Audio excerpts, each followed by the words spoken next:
What does navigating life with God at the center mean to you?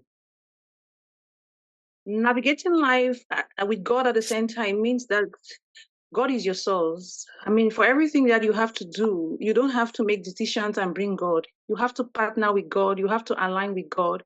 You need to commit your thoughts and your plans to the Lord for Him to help you to be able to establish them.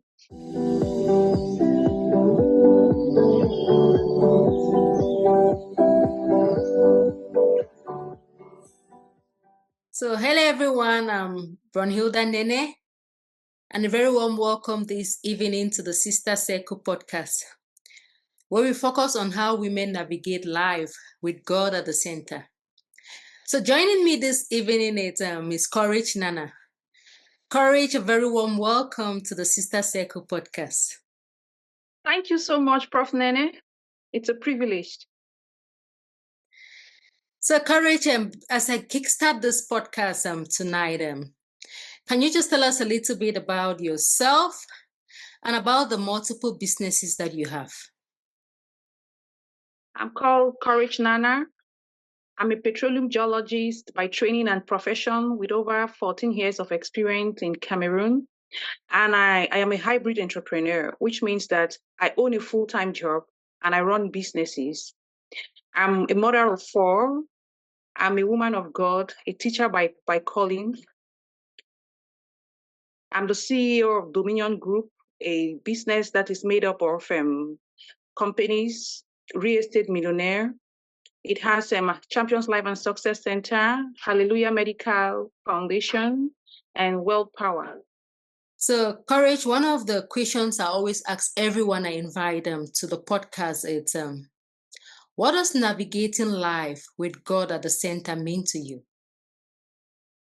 Navigating life with God at the same time means that God is your source. I mean, for everything that you have to do, you don't have to make decisions and bring God. You have to partner with God. You have to align with God. You need to commit your thoughts and your plans to the Lord for Him to help you to be able to establish them.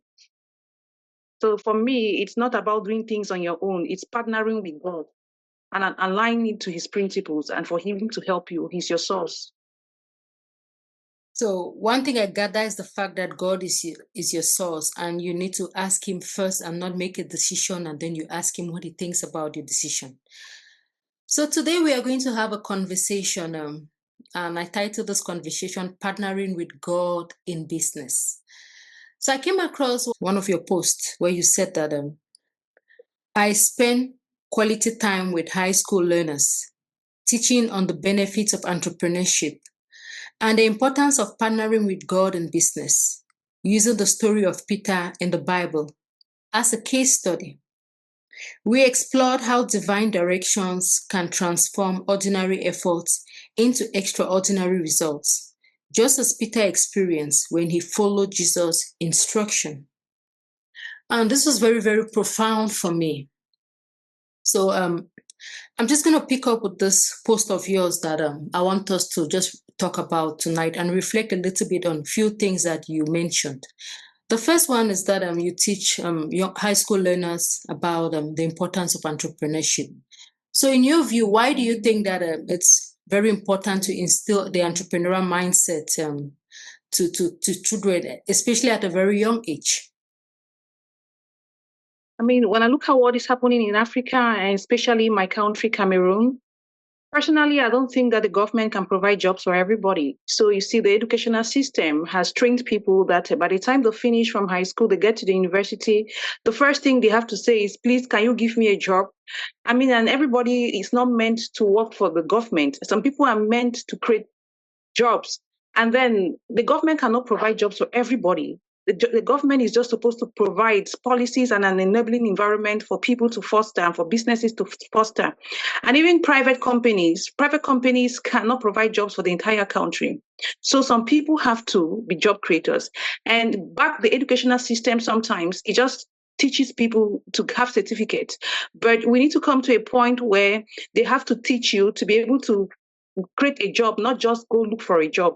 And when I look at the poverty in Africa and even in my country, I think entrepreneurship would be part of the solution Because if you train people on entrepreneurship, how they should create their own businesses and how they should solve problems, then they'll be solving problems and creating businesses and creating employment for every person. And the young people, I believe they are the next generation. Because whether you like it or not, we are aging out, and if God keeps us on earth, we might be there for the next 30 years. So you have to pass on. So you have to pass it on. And trying to fix the country, sometimes fixing the already old people might be challenging. But if you go back to the younger generation, and they are the next generation, and you fix the problem of poverty, you fix the problem of unemployment, you're going to have things better for the nation. I think it's part of nation building to train the young people. If you don't train them, you cannot blame them. I think it's very, very well articulated. I think the issue of entrepreneurship becomes very critical in addressing the socioeconomic challenges that the world faces, and particularly in Africa, where poverty, we know, it's very much on the line. So you really, I'm very glad that you're doing that with a lot of young kids. So they grow up knowing that, you know what, no one really owes me anything. I owe it to myself to be a problem solver. So they begin thinking about the mindset of what problems do I see around me? But more importantly, what solutions can I provide to the problems I see around me? And with that mindset, it's easier to start a business. And my next question to you that I would like to pose is, you talked about partnering with God in business. So practically, how do you go about partnering with God in business? Practically, I mean, when I have a business idea or if it comes up in my spirit, I have to spend some time and ask God, because sometimes you might have ideas, it's not from God, it's just from your personal ambitions. And if you run into a business when God has not confirmed, you might run into many problems. So once I see a problem, because I have the mindset of you're being rewarded for the problems you solve. If you solve big problems, you have big money. If you solve small problems, you have small money. I mean, if you solve global problems, you have global money. So sometimes when I look at my environment, I see a problem, I always try to find out the solution. And most of the times the solution could be starting the business. So the first thing I will do is to go and say, Lord, this is a burden that I have in my heart. Father, you see, this is what my thoughts are. I mean, I'll spend some time praying, I'll spend some time seeking God's face, and I'll ask him, should I go ahead? And when should I start? And how should I go about it? Should I recruit people? Should I just start it alone? So, I mean, before I materialize any idea, I have to seek God's face for him to give me direction, because you can be running, you have speed, but if you're going in the wrong direction, you have to come back to point zero. So I practically, I see God's face. And then for the businesses I've started, each time I want to do anything, if I have to recruit people, I will go back and pray and say, Lord, can you help me with the right team? I might send some interviews, I mean, some job requests, but the people, when I'm coming and shortlisting it, I'll still pray for divine direction to choose the best candidate. Because you see, you hire for competence and you hire for character. You can see a CV that looks so well, and you might just use your normal mind as an intellectual to say, okay, I feel that this CV is good. But character-wise, if the guy is a thief, you really don't know if the Holy Spirit has not descended, or if the guy will come and crush your business. So you have to seek God's face for God to even help you to direct you on what to do. And sometimes with the business ideas, the funding is not absent. It's not available all the time. You might just have just a little bit of money or maybe no capital, and then you have to go and ask God, okay, with this idea you've given me, how do I raise the funds? And sometimes it might tell you have to save, and sometimes it might tell you have to talk to this person. And sometimes it might give you the strategy, you have to run this program, you have to talk to these people, and you see God is always there to help you. And then partnering with God also, and I know God is my source. So I ensure that for every of my businesses, I take part of the funds to advance his kingdom, because God is my source. I acknowledge that he's my source, is the one who helps me. And I try to ensure that part of the funds that come out from the businesses, I use it to advance his kingdom. And I'm not the owner of the business. I'm just a steward, which means that God owns the business and I'm just there to manage it. So I have to give him all the accountability. And sometimes when I'm in a crossroad and he's not spoken, I'll just be on a standstill and waiting for him to confirm on the next approach, on the next strategy, next way forward, so that I don't find myself crashing. And at that, I surrender everything to God, so that the day I'm running into challenges, I know, God, you're my source. I've committed everything. This business is a partnership, is a covenant. And it's true that, yeah, some of the benefits come, it helps for my family bird. I ensure that I use some of the resources to advance his kingdom. Listening to you talk, what comes to mind is the verse on there is a way that seemeth right to man, but it leads to destruction. And the Bible says we should commit our ways to God. We should trust in Him, and He would show us the way. So it's very important what you've said. Few things. Oftentimes we think that starting a business is about our own gain, but we fail to see the purpose for which you should be creating that. So I think one of the key things you mentioned now, it's about ensuring that business, what is the Lord saying, what is His purpose in it, and how do you also use it in advancing His own agenda as a child of God. So you need to look beyond your own agenda and also look ahead of saying, where is God saying that I should use the funds for to grow Him? And you've also touched more importantly on when sometimes you don't hear from God. What do you do in that season? Do you just carry on, or do you pause? And when you're at the crossroads, what do? You say, God is my source. So I thank you so much for really articulating this point, so that for someone who wants to start a business, they have to think about, where do I begin and where do I put my God at the center of it? When I introduced you, and you had a chance to tell us a little bit about yourself, you mentioned that besides being a serial entrepreneur who owns multiple businesses, you're also a petroleum engineer. So how do you go about juggling those multiple roles? Because one end you're an entrepreneur, the other one you work full time, then you're a mother of four, and there's so many other things that you do. So how do you go about juggling each one of these roles, ensuring that you don't get a burnout and you really are thriving in each one of them? That's a very powerful question, because a lot of people seem not to understand how I navigate. And the first thing is that my career, being as a petroleum geologist, is key to me. The first, so I do a lot of planning, and I also do delegation. I only do things that cannot be done by a team.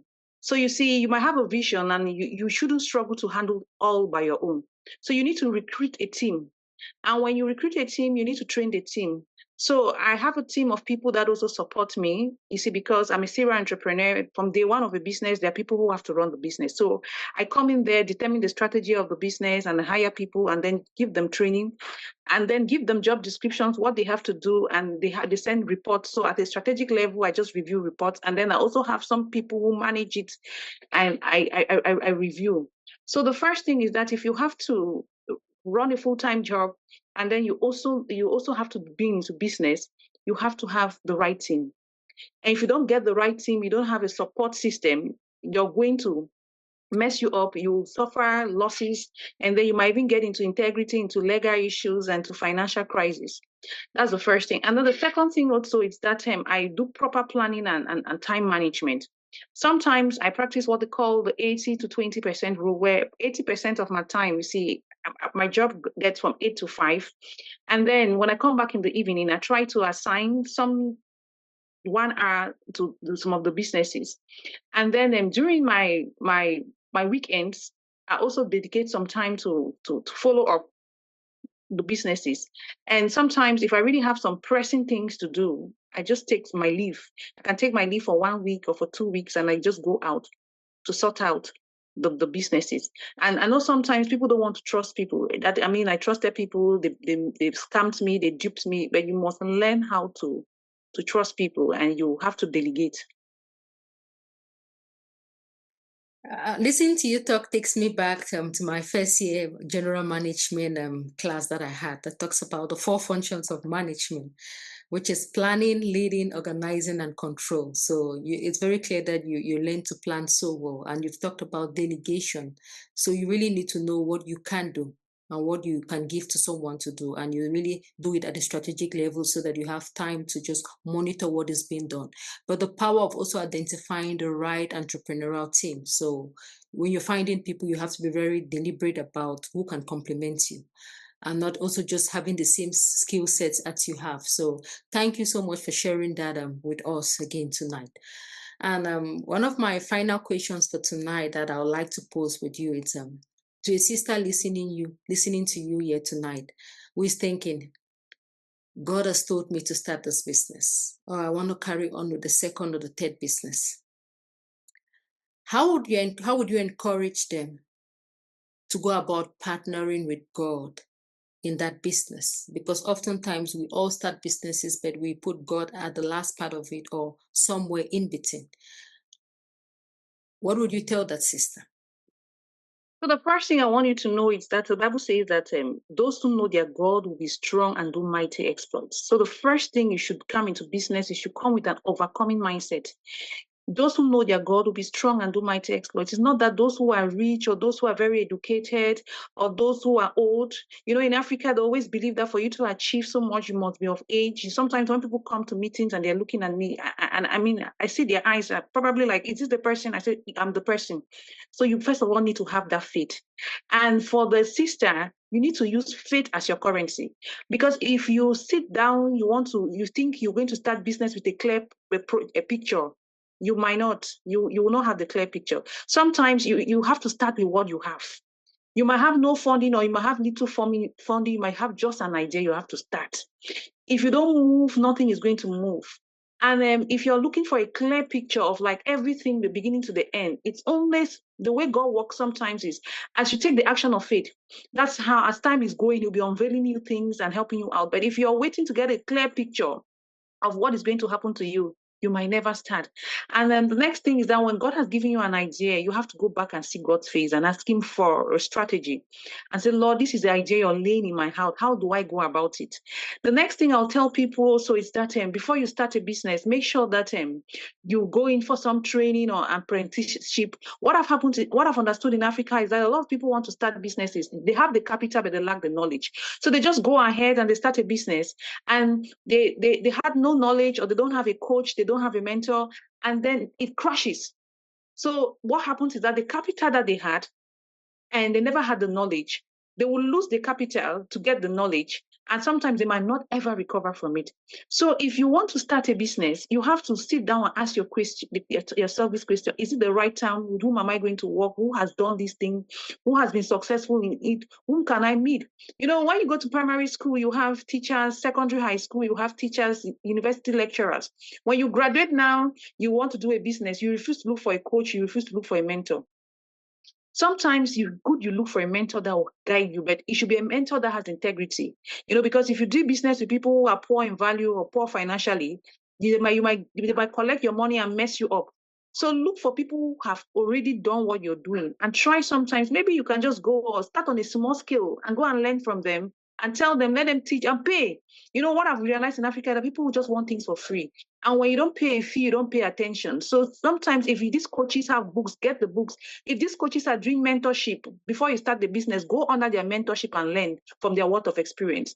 Because what took them 10 years to achieve and the mistakes that they made, if you go under their mentorship, you might take the less time to achieve the same results, and you will not make the same errors. Otherwise, you'll be making errors and paying your school fees because you don't have adequate information. And the next thing I'll also want to let you know is that you should learn to start small. Most of the times, people want to start businesses, they want to have everything, and then you should grow.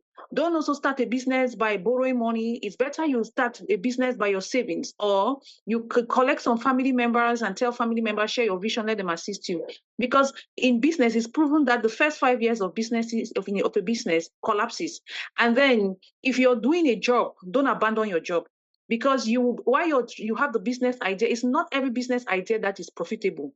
So you have to go and test that idea. You have to be able to validate the idea if it's going to be profitable. So just having a business idea and abandoning your 9-to-5 job or 8-to-5 job that you want to execute a business idea is an error. Because you need money to be able to take care of yourself while you're running that business. And you need money to be able to pay the staff.